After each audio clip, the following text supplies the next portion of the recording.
In this lesson, we will learn about structural elements. Structural elements are designed to contain or house other elements, and their entire purpose is to give additional semantic meaning or organization to our HTML pages. In order to learn about the different structural elements that are at your disposal, we are going to complete an exercise together. In front of you is an example page that I have set up for this lesson, and currently it does not use even a single structural element. So our goal is to review this page together and wrap structural elements around the existing content in order to create more well-structured code. Let's begin with a bird's eye view of the page. This seems like the header of the page because it includes the largest heading and then a slogan. You can see that this is an article. It's got the date, a bit of text, and then a bit of metadata telling us which category the article was posted in and that it doesn't have any comments. This looks like another article. This looks like a sidebar, which many websites include. It's simply a place that houses relevant content to the website as a whole. And this looks like the website's footer area. Now that we've identified the main building blocks of the page, let's jump to the fun part. Let's head over to our text editor and begin wrapping structural elements around the content. The first two structural elements that I want to introduce you to are named header and footer. So if we look at the web page again, we had said that this seemed to be the header of the website, and this bit of text down here appeared to be the footer.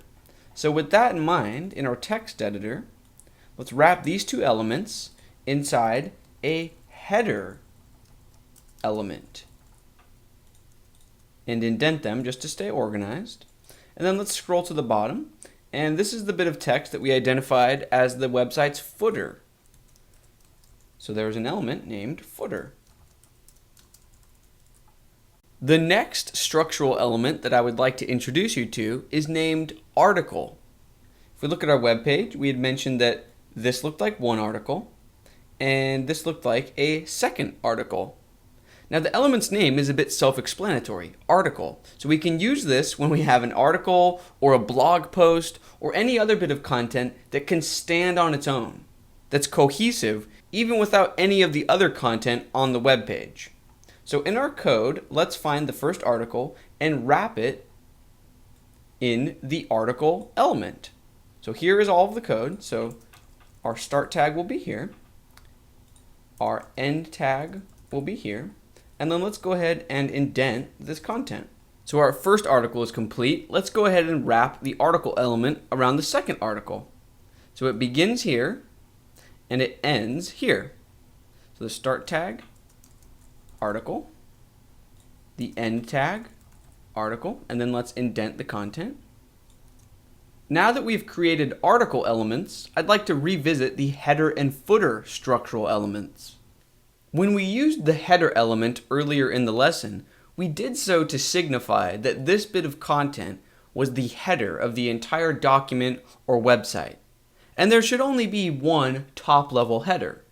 However, we can also use the header element for sections of content or in our articles. So for example, within this article, we can designate the title and the date as a header. So in our code, here's our first article. We can wrap the name of the article and the date of the article inside another header element. The same can be said for the footer element. So you'll remember that we initially used the footer element for the footer of the entire document or website down here at the bottom of the page. And there should only be one top-level footer. But again, within bits of content, within our article, we can designate this metadata area as the footer of the entire article. So within our text editor, I'll find that bit of text. Here it is. And I'll wrap it in footer. Very quickly, let's do the same for our second article. Let's wrap the header inside a header and the footer inside a footer element. So the second article starts here. This content is the header, and this content is the footer.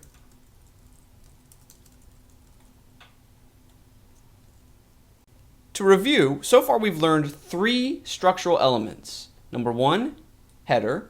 Number 2, footer. And number 3, article.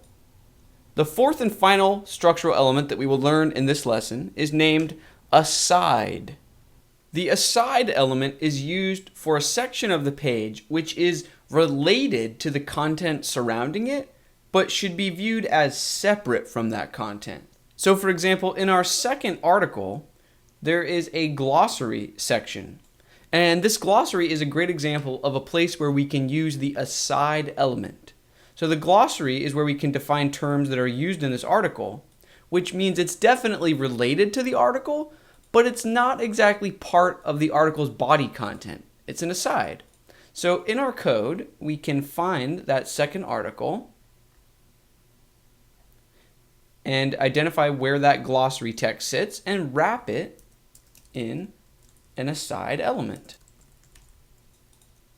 Now you are free to have multiple asides on a page. So if we look at our page in the browser, I think we'll notice that this sidebar area is also a good candidate for the aside element. So let's find that bit of content in our text editor. Here it is.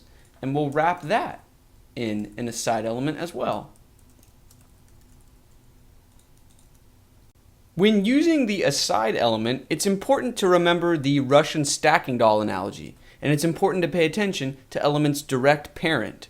So for example, when using the aside for the sidebar, we should make sure that this content is related to its direct parent.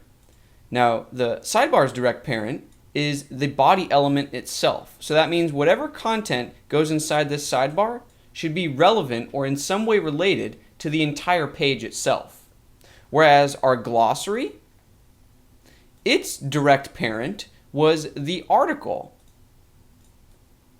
So it only needs to be related in some way to the content of the article. With that rule in mind, and with our asides now in place, our page is complete. Our goal was to add structural elements to give additional organization and semantic meaning to our page. To review, we learned about 4 new elements: header, footer, article, and aside. We're well on our way to writing more organized code. I'll see you in the next lesson.